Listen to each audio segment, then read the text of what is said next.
MSW Media. Hi there, I'm Jeff Stein. I'm Michael Isgoff. And I'm Karen Greenberg. Welcome to another edition of the Spy Talk podcast. Our guest this week is Jake Tapper, the astute and sometimes controversial CNN news host, who's known for his tough interviewing style and rapid fact-checking abilities. But today he's here to talk with us about his latest book, Race Against Terror, a fast-paced police procedural-style account of the apprehension and groundbreaking trial of an al-Qaeda terrorist who washed up in Italy as a refugee back in 2011. First, though, per usual, Mike, Karen, and I have a few items of interest in our corner of the world to discuss, the biggest of which has to be the bizarre, to me, indictment of former FBI Director James Comey on charges of lying to Congress. Mike, what's going on here? It stinks of politics. This is Exhibit A of the weaponization of law enforcement by the Trump administration. I mean, look, James Comey is a controversial figure in and of itself. He made a lot of calls and a lot of decisions that have been legitimately questioned. He was arguably a little too overzealous at times.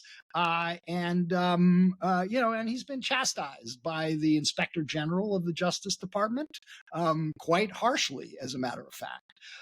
But that said, I mean, this indictment it's the skimpiest indictment I've ever seen. And so much so that Pat Fitzgerald, his lawyer today during the arraignment, said, we don't even know who he is supposed to have lied about and what about. We'd have no idea what stories were leaked as a result of Jim Comey supposedly authorizing leaks. It is all absent. And, look, the judge set an early trial date of January 5th, which is really quick for a criminal trial especially of a high-profile defendant. But the people I talk to say the likelihood is this is never going to go to trial at all, that Pat Fitzgerald is going to file multiple motions to dismiss this for vindictive prosecution, selective prosecution, questioning whether Lindsay Halligan, the recently installed U.S. attorney, the former insurance lawyer, personal lawyer for Donald Trump, was even eligible to be U.S. attorney. So there are multiple ways for this to go away, but the fact that it was brought in the first place is really a stunning case of politicization of law enforcement. Yeah. Karen? On the other hand, they've been threatening, the White House has been threatening to go after people that they feel have either betrayed them or been their enemies in the past. So the real question is, this is not just a case about Comey in and of himself. This is a case about what powers they have should they want to go after others. And so it's actually very important. And the fact that there are so few details in the indictment so that we really don't even know what they're talking about. So how do you mount a case against it when you haven't given the details of what you've been charged with?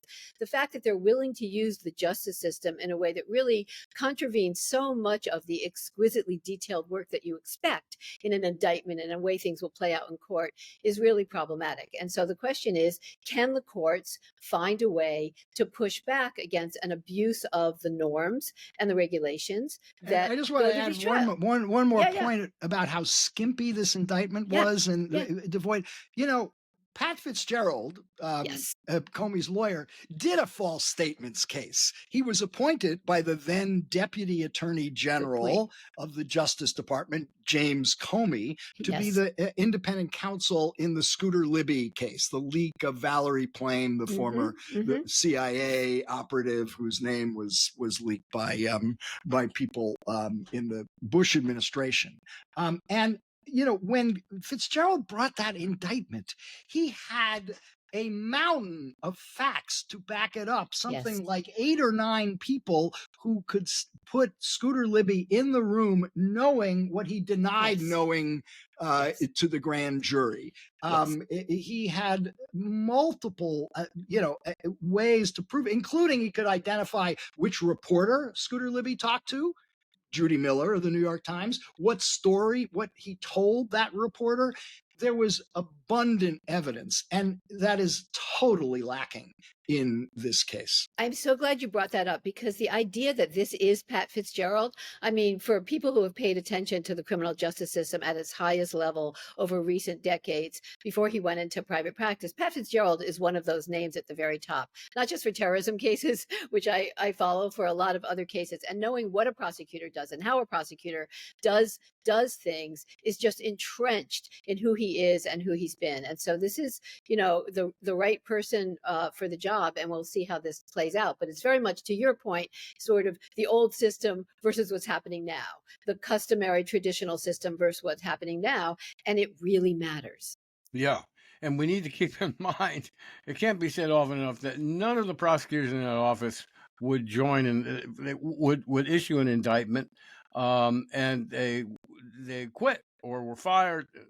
So, I mean, the case just stinks from high heaven. But and the judge is going to play an important role here, of course, as judges often do. And what I've read about this judge, he doesn't have a high tolerance for nonsense.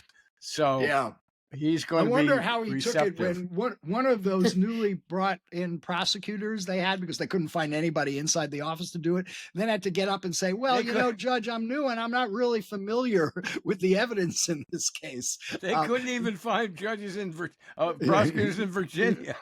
They had to go to North Carolina. Oh, not my God. Good way to start before a federal judge when the prosecutor says, I don't really know what I'm prosecuting here. So this is the legal side of the amateur hour of the national security state, and the state of the national security state, and it stinks. So anyway, here's a couple things annoying me this week. One, it's just come out. It's reported by the Washington Post that a quarter of FBI agents are assigned to immigration enforcement. This takes them off cybercrimes, drug trafficking, terrorism, counterintelligence, and more. The statistics are from the Bureau itself, so they can't really lie about it. Although, since the statistics are from the FBI itself, this may be a low ball.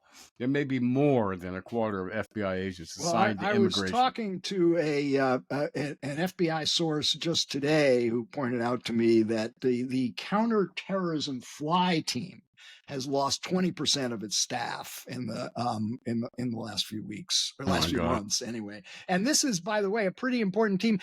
These were the guys who flew over to Pakistan to arrest the Abbey Gate bomber, one of the most high-profile terrorism cases that the Justice Department is bringing right now. And the prosecutor in charge of that case in the Eastern District of Virginia, as we'll hear from Jake Tapper, has recently been fired as well. So the FBI agents who make the arrest get moved off, and the chief prosecutor gets cashiered. Right. And it's not to be taken lightly, because the idea is, can they make the nation secure, but can they also make the people and the citizens of the country safe? And so the question is, what's happening with this depletion of FBI sources for things that they normally are trained to take care of and protect against? And it's incredibly worrisome. And the question, where are the inspector generals? We know what happened to them. Where is the oversight? We just saw all that questioning. We saw oversight this week with Pam Bondi. But it's serious. Insulting the senators insulting her. Exactly. It was a travesty. It was ridiculous. Absurd. Anyway. Yeah, you got to wonder who's minding the counterterrorism store. These are very complex investigations, as anybody even watching a movie about it would know, and dealing with, confidential sources and so on. And so, and that goes double for counterintelligence investigations, in which you're trying to stop, let's say, Chinese and Russian infiltration of U.S. security agencies, and particularly the Pentagon and Pentagon contractors. We see case after case that's been brought. But you got to wonder what's going on with these cases now. But it's also about institutional history. It's also about what does a certain name mean? What does a certain location mean? What does a certain group mean? And if you get rid of the people that have that institutional knowledge, that have devoted their careers to understanding who, what, when, where, and why, you really are compromised. And it's very worrisome. For sure. And finally, another itch under my saddle is the looming polygraph campaign against DOD employees. This is the Hegseth polygraph campaign, and Tulsi Gabbard is into it too. I've been writing about the lack of precision, let's put it, of polygraph exams going back to the mid 1990s, when I wrote a piece in the New York Times about an NSA polygraph investigation looking for leakers, and it came up with false results, charging, accusing people of leaking who weren't leaking. And of course, a very practiced a leaker or foreign agent can defeat the polygraph. In fact, you can look it up. You can Google how to defeat a polygraph, and they'll tell you how to do it. And one of the most notorious spies in the history of America, Aldrich Ames, CIA officer, he beat the polygraph a couple times, biting your tongue and squeezing your toes and this and that. So, this is a waste of time and money, and further, erodes the morale in the Pentagon, in the department wide, and it's just no good for national security. So that's on my mind this week. But back to Jake Tapper.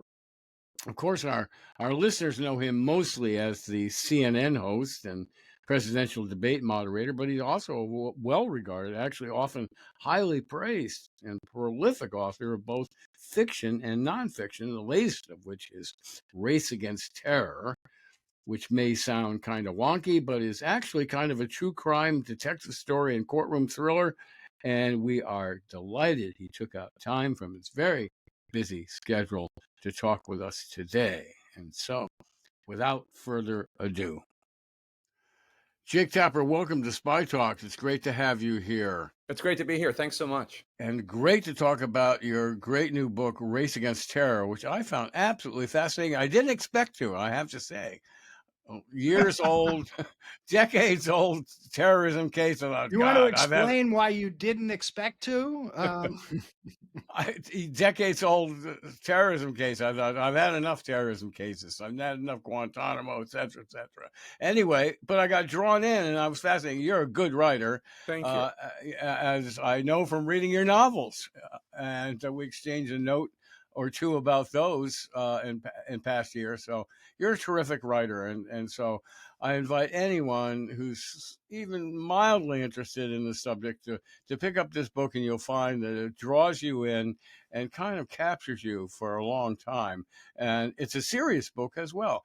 But before we get on to your book, I have to ask you, I've seen reports of death threats to you. What's going on with that right now? I mean, I don't know if there's more death threats than normal. Is it maybe I need to Google myself. The last one I saw was in June. But anyway, recently, it's a fraught time. It's a fraught time to be in journalism. It's a fraught time to be in journalism and not part of one of the teams, not a Democrat, not a Republican. I think that this is probably a group that understands that better than most. It's also not a particularly fun time to be a Jew in American public life. So I'm not sure which death threat you're referring to, but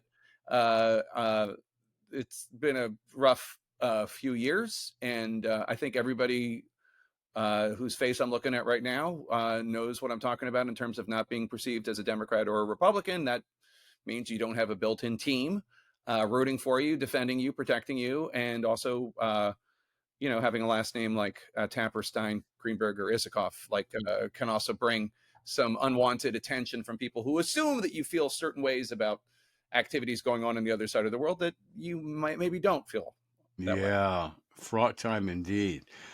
Well, thanks for that. Go ahead, Mike. Yeah, no, I've got another. I mean, we definitely want to talk about Race Against Terror, which raises all sorts of interesting questions. But we need to disclose, Mike, that it is 16 years ago. I ran into you in the lobby of Sibley Hospital when my son was being born. and your son was Yes. being born. So Oh, that's so cool. Yes. Oh my God. Aw, Oh, that's It's awesome. Jack and Zach. Jack and Zach, and literally we just celebrated Jack's 16th birthday a couple days ago. So anyway, that's all. Time's Sorry. Oh, yes, as did It we. always seeing Mike always reminds me of a very joyous time of my life. Our birthday party was the I can't say Commanders that. game with a bunch of his buddies, and they all went crazy. And it was very Is he October successful. 2nd? Okay, Is he here's my October 2nd threshold also? question. You're on TV every day. You write these novels. You do these posts on social media. You write best-selling, books about Biden, and then now you have this.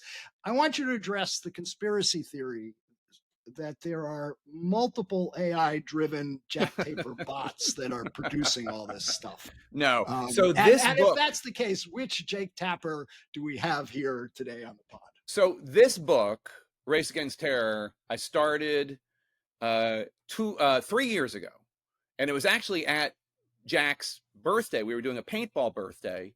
It was out in the middle of nowhere. And so because it was so far away, I just had adults stay for pizza and refreshments on their own. And one of the dads came up to me and said he knew somebody from my book, The Outpost. And I said, yeah, the military keeps such horrible records and they don't share them. That was really tough to write. And then he is one of the main characters in this book, Race Against Terror. So I finished writing this book 2 years ago.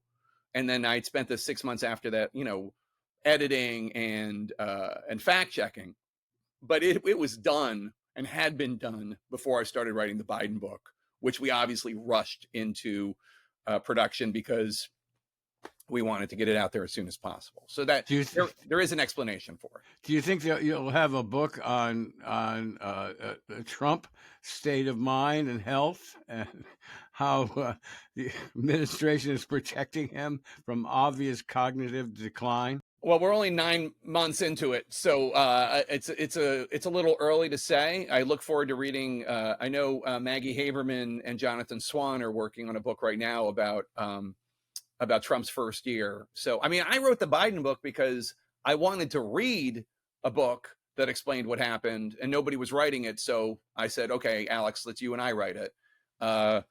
If after the end of 4 years of Trump, it does not exist a book that has gone into what's going on with this president's state of mind, and he's 79 now, and et cetera, sure, maybe. But I have a feeling that we might already have some books that do that by then. But if not, my mind's open for sure.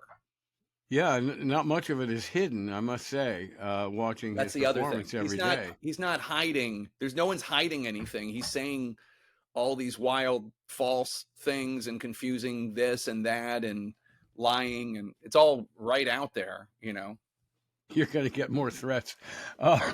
Anyway, let's get back to Race Against Time. You said Terror. as soon as you had this Terror, conversation. Race Against Terror, yeah. Race Against Terror. Race I'm Against sorry, Race Against Terror. It's okay. Race Against Time. I was thinking of Trump, I guess.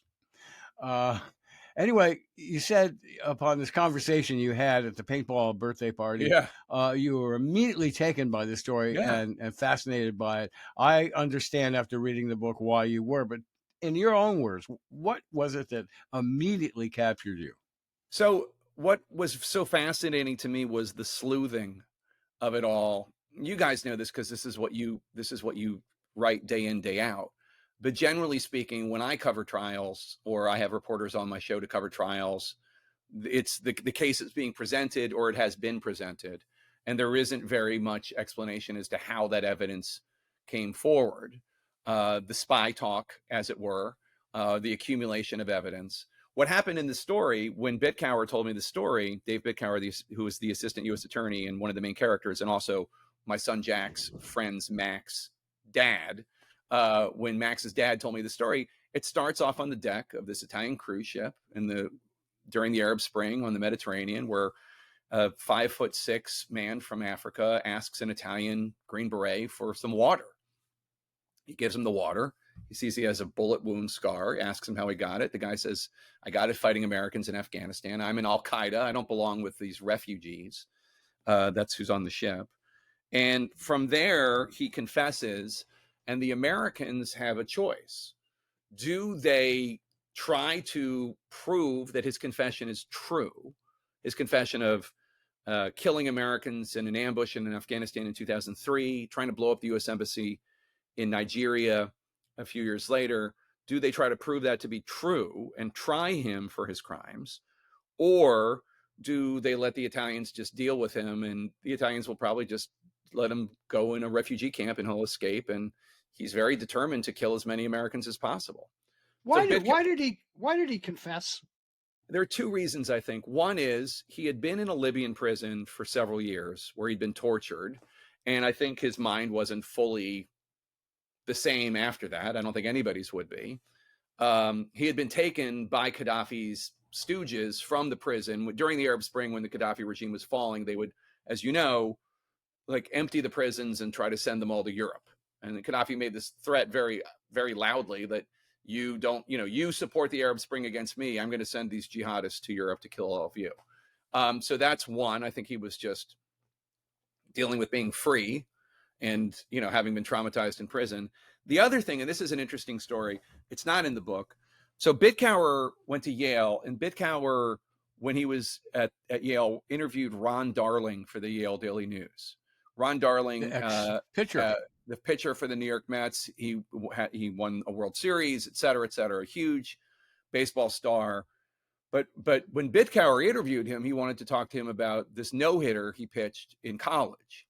And Ron Darling remembered every single detail about that day, even though he'd gone on to win a World Series. And this is just Yale baseball, who cares? But he remembered every detail. And to Bithauer, Spin Ghoul, this terrorist, talking about his greatest achievements as a terrorist, reminded him of Ron Darling remembering that he pitched that no-hitter. That's a stretch. Well, but it was the mind of somebody talking about a day that they can't forget because they're so proud of it. Yep. And yeah, it's not the same thing as Ron Darling pitching a no-hitter, but it is the mind of a jihadist who is really proud of his work in terrorism. So I think that's why. And as you know, he later stopped cooperating, and whether that was because he realized he shouldn't have cooperated to begin with, or whether he was going nuts, or whether it was what people call the jihad of annoyance, which is like you're in prison, you're a jihadist, you have no other way to fight the Americans other than just be as annoying as possible. Whatever it was, he stopped cooperating. So you don't?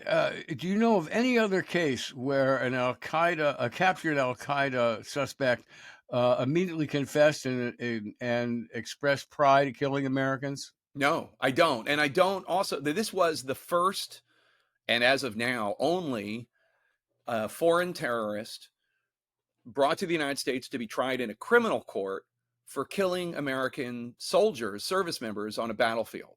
It's the first and only time it's happened, though Trump is right now trying to do the second one with Jafar, who was part of the Abbey Gate bombing, allegedly. And that is, I think, a good sign that President Trump, even though he doesn't know he's walking in Obama's footsteps, is learning. Because I do think that there's an argument to be made that if Spin Ghoul had been picked up during the Bush years and had been sent to Gitmo, I think there's an argument to be made, and it's all speculation, of course, but that he ultimately would have been released because they didn't have any evidence against him other than his confession, and he would have gone to Oman or Niger or Saudi Arabia or whatever and tried to kill as many Americans as possible. I mean, I think that is it's a hypothetical that's not difficult to imagine, but because the Americans had all this evidence, they were able to lock him away forever. So I think that's good for Jafar. But as you guys know, Trump is ridding the Justice Department of experienced counterterrorism prosecutors, whether it's George Toscas, who was part of the Spin Ghoul case, who was basically sidelined in January because he signed off on the Mar-a-Lago warrant, or Michael Ben-Ari, who was prosecuting Jafar and was fired from the Eastern District of Virginia last week because some MAGA person said something crazy about him on Twitter. I mean, just that we are ridding and I should note, none of these people have ever talked to me or cooperated with me in any way. I don't consider them like supporters of journalism or national security journalism. They're not, but I know enough to know that their colleagues have reverence and respect for them, and that they help keep us safer just as human beings, not as journalists. They don't help our journalistic work. And it seems really bad. It seems like these are decisions making us less safe. Okay, I just want to take this back a little bit to the trial itself. And can you just run us through, just to set the stage, why, under what conditions Spingool ended up in the criminal justice system here? So the Italians have him, and the prosecution has to, in the Eastern District of New York, decides. We should disclose, Karen, that you're in the book and we're a resource for the book, right? I mean, like, do I have to? You're a footnote, and I rely on your research. I won't criticize anything, I promise. Go ahead. No, you don't. I'm not trying to butter you up. I'm just saying, like, I relied upon your scholarship for the book. Thank you for saying that. And also in the Atlantic piece I wrote last week. Thank you. So, I mean, basically, the Americans have a choice. Like, the Italians are saying, we can't hold him much longer. You need to take him, or we're going to put him in a refugee camp, and that's minimum security. He'll walk out, he'll kill Americans, or the Americans need to prove a case. Now, George Toscas and others are like, you can't just bring him over here. We need to know that you're going to get a conviction. So they start this intense investigation and trying to prove a case for a guy that doesn't even know what month it was when he ambushed the Americans. By little, they build this case. They get enough for an indictment. They get enough for an indictment. They get enough to extradite him. He gets brought to the United States. It's hidden from the public for a year. What are the conditions that the Italians put on the transfer? Italians they will not release him to the Americans if he's going to Gitmo, which is already off the table because it's the Obama era. They will not release him if it's a military tribunal. They will not release him if the death penalty is on the table. So the Italians, probably unlike the Pakistanis, I would imagine, with Jafar, the Italians are saying, and the Italians at this point in our history, in the nation's history, are not happy with how America's been waging the so-called war on terror. They have just prosecuted a number of CIA agents for kidnapping an Egyptian cleric at what's called extraordinary rendition. They are not, and whatever people who voted for Obama thought of how the world was going to embrace us under Obama as opposed to George W. Bush, that's not how the rest of the world looked at the United States. The United States was the United States. It didn't matter. We don't care if it's Macron or Mitterrand. I mean, like, it's all just France, right? So that's how they looked at us. We don't like the way you've been waging this war on terror. We don't like your war in Iraq. We're not sure about this war in Afghanistan. We don't trust how you're doing these things. So they really set the rules for the conditions under which they would release Spingool into the custody of the United States. But the Americans were pretty much okay with that because it was the Obama era, so they were already on board with the no Gitmo. Right. And Obama did want to show that these people could be tried in criminal courts, even though there was this. It's hard to understand it today when you look back on it, but the pushback from Congress in terms of bringing terrorists to the United States for prosecution, you would think that they had superhuman strength, that they were like Thanos with like lasers coming out of their fingers. Like, you're going to bring Khalid Sheikh Mohammed to the United States and he was just going to be like running through the streets like King Kong. Like, people were still very terrorized after 9/11. I thought your reconstruction of the political blowback to against Obama and Eric Holder when they tried to do that was pretty interesting. I mean, and brought back a lot of memories for those of us who covered it at the time. But the larger question that your book is dealing with is the tension between criminal court and what first Bush and then Obama tried to do with military commissions, because Obama went along and tried to reform these military commissions, which have proven to be a complete fiasco. I mean, here we are 24 years later after 9/11, and there's no prospect of a 9/11 trial down at Gitmo. So maybe we should talk about what distinguished. Wait, let's just talk about what distinguished the Spingool trial. Why we could try him here, as opposed to why we couldn't try the Guantanamo detainees here. Not just the legislation, but what the actual hurdle was that didn't. Well, there was no tainted evidence, right? Correct. There was nothing from anybody taken to a black site. And that was key, even though some of his commanders in Pakistan, Afghanistan Hadi and Faraj and guys who are at Gitmo, their evidence was tainted. And there's one story that's in the book that takes place in 2002 in Pakistan. It's when the FBI captures Abu Zubaydah. And what's interesting about it is when the FBI is in charge of this raid with the Pakistanis, they collect evidence that is deemed admissible in the trial of Spin Ghoul. But because right after the FBI gets Abu Zubaydah, the CIA comes in, takes him, whisks him off, takes him to a black site.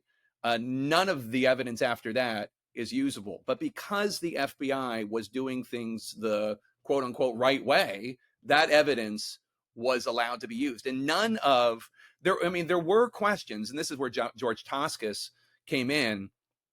There were questions about, well, what happened to him in Libyan custody that might have affected his confession or this and that. But that whatever happened, it wasn't done with the US's knowledge or participation.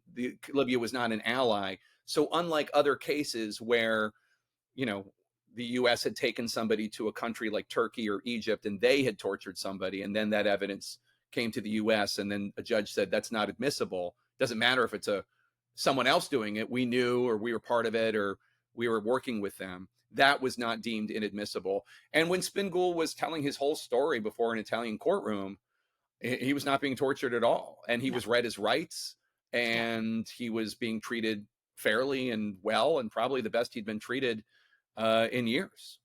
And yet, when he's tried, and we talked about these other trials that have sort of started and stopped at Guantanamo, but also in the United States, they're for acts that have already been committed. But what happens with the Spin Ghoul trial is it's actually larger than what the battlefield itself. Can you talk a little bit about that, the preventive aspect of the case? Well, it sounds like I should ask you, honestly, but I mean, he was not only being tried for the ambush, the Al-Qaeda ambush in April 2003, that resulted in 4 service members being seriously wounded and 2 being killed, Ray Lozano and Jared Dennis. He was also being tried for conspiracy to blow up the U.S. Embassy in Nigeria, which he was not able to do, but he wanted to do, and he confessed to doing. So it was those 2 things. But all of the debates that's part of your guys' bread and butter, in terms of just like, what about the laws of war? Why isn't he covered under that? And all that becomes part of the story of Spin Ghoul, because obviously his defense attorneys, and he had 3 great defense attorneys, all of our faith, interestingly enough, and they, they want to provide the best defense they can for him. One of them is, what about the fact that he was returning fire or firing upon soldiers in a war zone? Why is that against the law? And that is sussed out and argued in pretrial motions. That's a good question, by the way. And I walk us through how that was resolved, because, this is not classic terrorism. I mean, he's not targeting civilians, which is the usual definition of terrorism. The United States invaded Afghanistan. I'm just trying to think of, if say, people in Gaza being tried for shooting at Israeli soldiers. Most people would say, well, what do you expect? The Israeli soldiers have invaded their country. So just walk us through how that was, the killing of American soldiers was a crime. So the defense wants to bring this expert, Lieutenant Colonel Frakt, Frakt, to allow him to testify, to make this argument.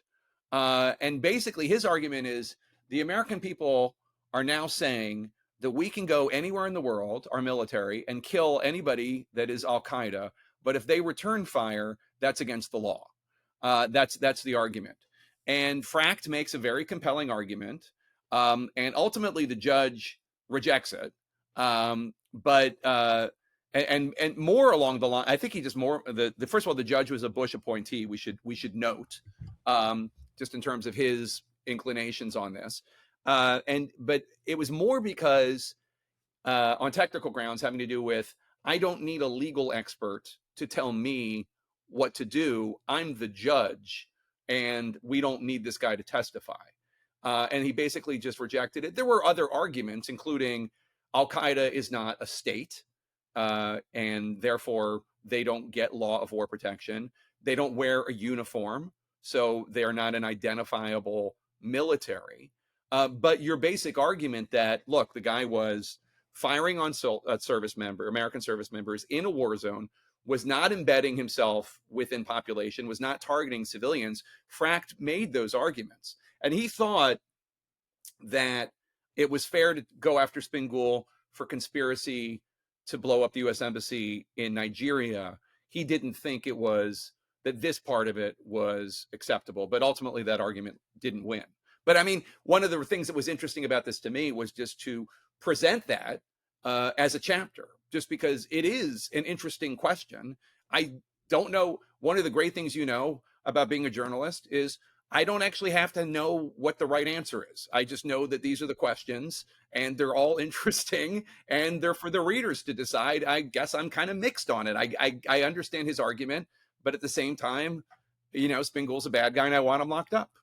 I thought it was fascinating that the judge himself, Judge Kogan, thought it was a show trial. He wondered why why Spingool wasn't taken to Gitmo right away. Yeah, it was really interesting. I was really grateful that Judge Kogan talked to me for the book. That's not common, as you know.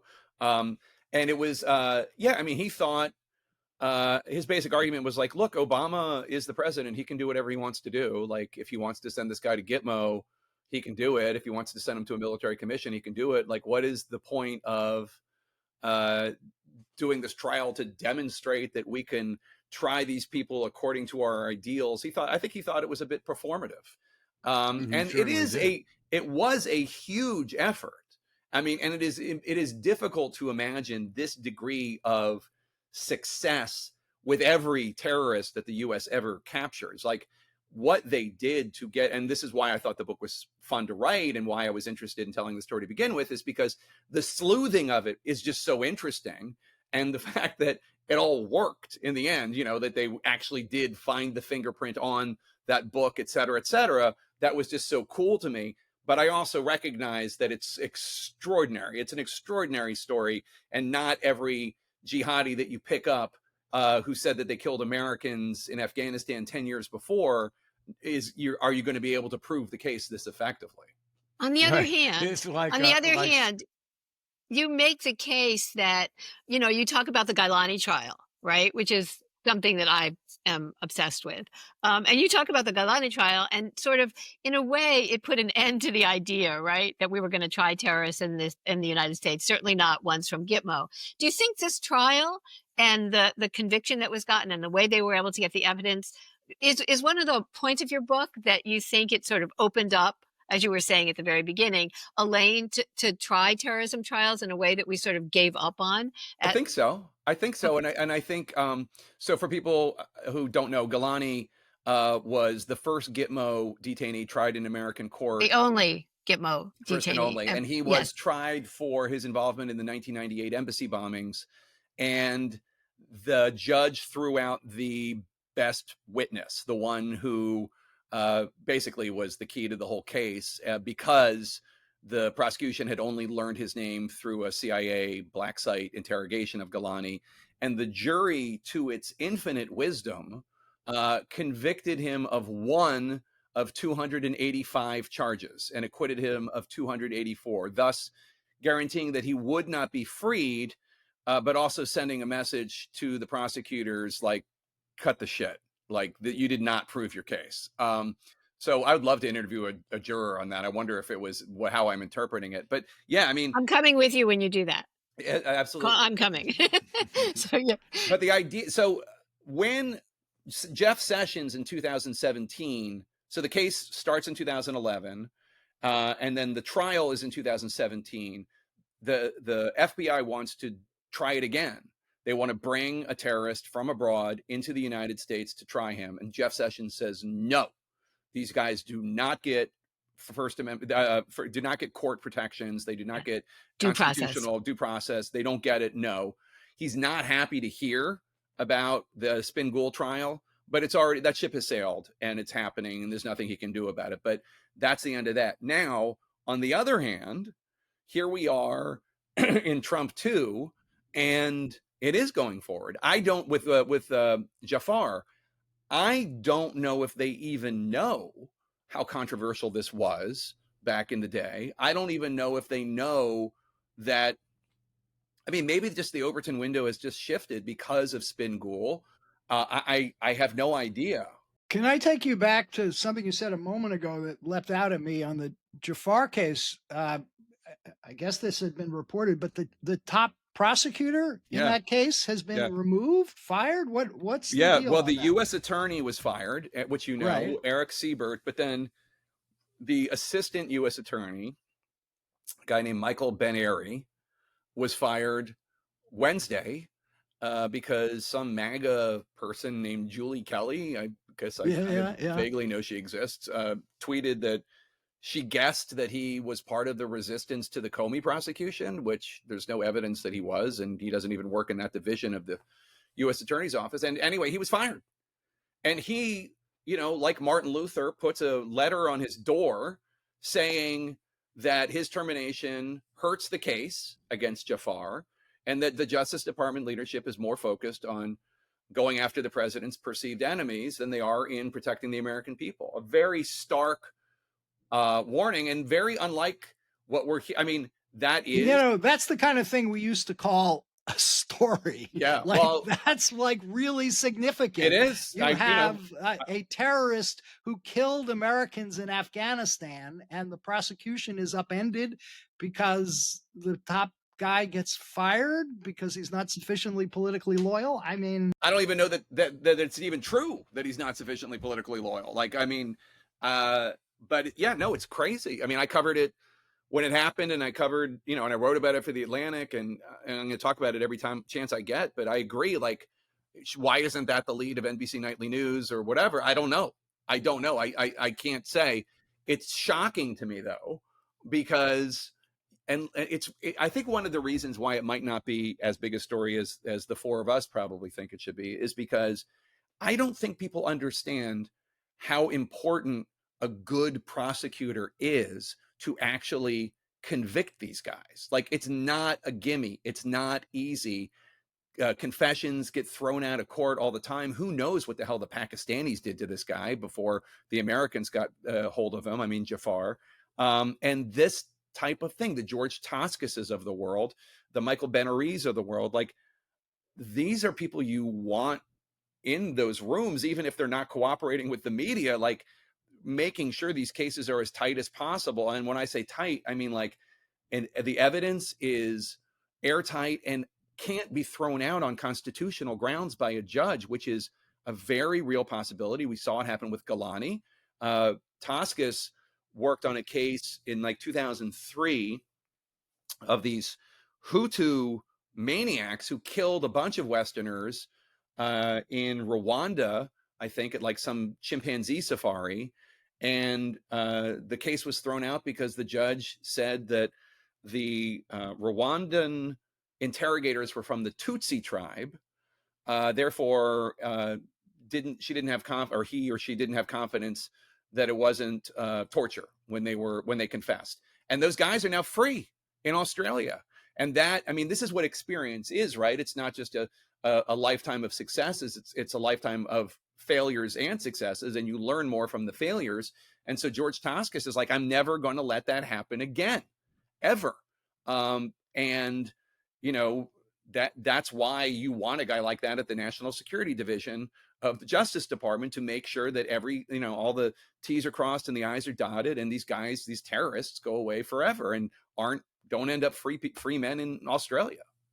You used the phrase "they had to draw to an inside straight." I thought that was a good description of their challenge in bringing this guy to justice. I was also just thinking in your dialogue over the Justice Department and so on in regard to Spin Ghoul. You got enough material here for a new season of Law and Order, Law and Order Terrorism Justice. Seriously, you could do that. I mean, as you guys know better than I, the terrorism prosecutions are fascinating and fraught, and also because so much of the evidence is often classified. You know, you need to have a special closed door hearing. You guys know all about this, but a SEPA hearing where the defendant isn't even allowed to be in the room because of how they're introducing the evidence. And that was also part of the case against Spin Ghoul, like how they proved, and it had to do with his conspiracy to blow up the U.S. Embassy in Nigeria. Right. But like his communications with a terrorist named, well, there was Abu Rahman, and then there was another one named Mohammed Shafa. But like, you know, in the world of spy talk, and like, you don't, it's not out in the open with Sam Waterston arguing it. It's behind closed doors, and nobody knows what they're saying. So Well- just another bead on the importance of experienced prosecutors. I did a little Googling, and it looked like most of the prosecutors who are the heroes of your story have all left justice. I think there's one, maybe Castor is still there. I think Joe Castor's there, and Melody Wells, I think, is there. But yeah, most of them. I don't think that has anything to do with anything other than having families and wanting to make more money and provide better for their families. I don't think it's a Speaking of families, there's so many stories inside your book. You know, you're telling the story of Spin Ghoul, you're telling the story of the investigative route, you're telling the story of the servicemen who were there, you're telling, you know, but you've decided to bring in the family members, which were actually important to the trial as well. Can you talk about why and how and the difficulties, even though they were suffering after this traumatic event, the difficulties that the prosecutors had in talking to them and what they wanted from them? I had a little bit of the same experience that the prosecutors did, except, you know, they were trying to bring somebody to justice and I was just trying to tell the story. But as you know, asking people about the worst day of their lives is too often what people in journalism have to do, and is difficult to do. The prosecutors, there's one particular soldier who was, I think he was the first one wounded, or one of the first ones wounded, that the prosecutors had difficulty tracking down. They finally track him down at some rural place and location, like a trailer in Arizona. And the U.S. attorneys, or the assistant U.S. attorneys, and the FBI agents get into a disagreement about whether or not they should call him as a witness. The FBI agents are like, you can't call him. Like, he's a mess. He's emotionally fragile. You can't do it. And the assistant U.S. attorneys, are, you know, like, they're basically saying, like, we won't call him if we can avoid it, but like, if we have to, we have to. And yeah, I mean, writing the book, it was very important to tell the story of for me, of the two men that were lost, because I thought, first of all, that's what you can do in a book or in written journalism, that you can't really necessarily do with day to day, just like so-and-so was killed in Afghanistan journalism, where you're just giving his name, age, and the city of his origin.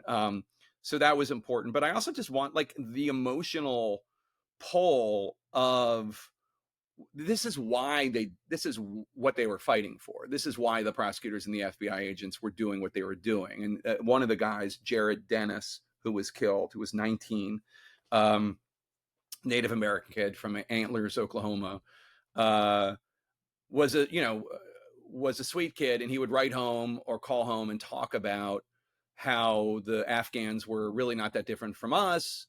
And instead of branding their animals, they would dye them. And he thought it was so funny. Like, here's a pink chicken in this small village in this remote corner of Afghanistan. And one of the FBI agents kept a photograph of a pink chicken on her desk just to remind her of what she was fighting for, why she was working so hard on this prosecution. And some of the most moving moments for me as a reporter were talking to the people who went through this, or people who lost their loved ones. To me, the most important, the moments that stick out to me are, one is a guy named Doc Simmons. He's the obviously the medic. Every medic is nicknamed Doc. And Doc Simmons is also kind of like the spiritual guide for the men of fire-based skin. And he has a picture on his, like an illustration on his kit, on his medic kit, of Jesus and like a Roman. It's like a modern version of a Roman, but it's there to remind him that he's there to serve all of God's children, not just Americans. So if he encounters an Afghan who's wounded, even an Al-Qaeda who's wounded, he's there to help that person. But after the ambush, it's so traumatic for him. He rips it off his kit because the ambush has changed his heart. So that was really moving to hear and share that story. And another one is kind of the opposite message, which is there's a guy named Renly Dennis, who's Jared Dennis's brother. So I was going to, yeah. And Renly Dennis reads a book, just randomly sees this book in the Antlers, Oklahoma Barnes and Noble, written by this guy whose wife was killed in the ISIS attack on the Bataclan music hall in Paris. And it's called "You Cannot Have My Hate." And it's basically based, it's this guy talking about how his wife and the mother of his child were killed by ISIS, but he's not going to give in to what the men of the terrorists of ISIS want him to do. He's not going to be devoted to his rage. You can't have it. And Renly finds it very moving, and it inspires him when he gives his victim impact statement at the end of the book. And he basically forgives Spengul. He basically says, like, I feel bad for you, and you can't have my hate. And like, it's just this very, like, I don't know that I would ever be capable of such a thing. It moves the judge so much. He has to like take a moment in his chambers to collect his thoughts. Yeah. And it's just, these are the real men and women who make up this war on terror. And we forget it sometimes because we get so caught up in the intrigue and the prosecutions and such. But, there are real people with real stories whose emotions are unpredictable and fascinating.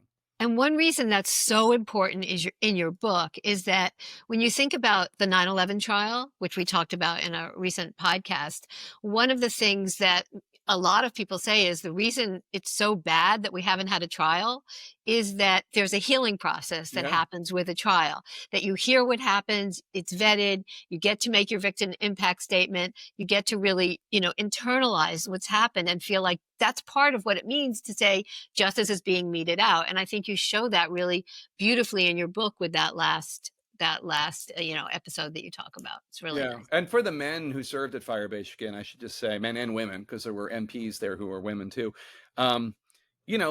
It's not just the ones who were physically wounded or killed that day. All of them, like two of the victim impact statements are given by people who did not have any physical wounds from that day. But one of them, Master Sergeant, is talking about how his marriage fell apart because he always blamed himself for the two men getting killed. Another one talks about how his own sisters had to take him aside and confide and admit to him that they were terrified of him. They thought he was going to do violence to them or to himself.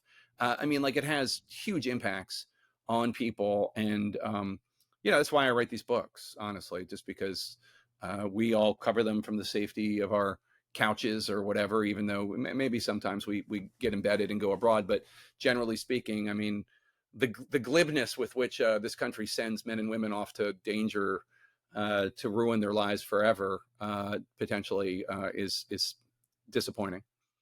Yeah. All this is a reminder, Jake, that great stories begin with great characters. And what we've got here is essentially a police procedural. It was marked by, driven by kind of a detective story.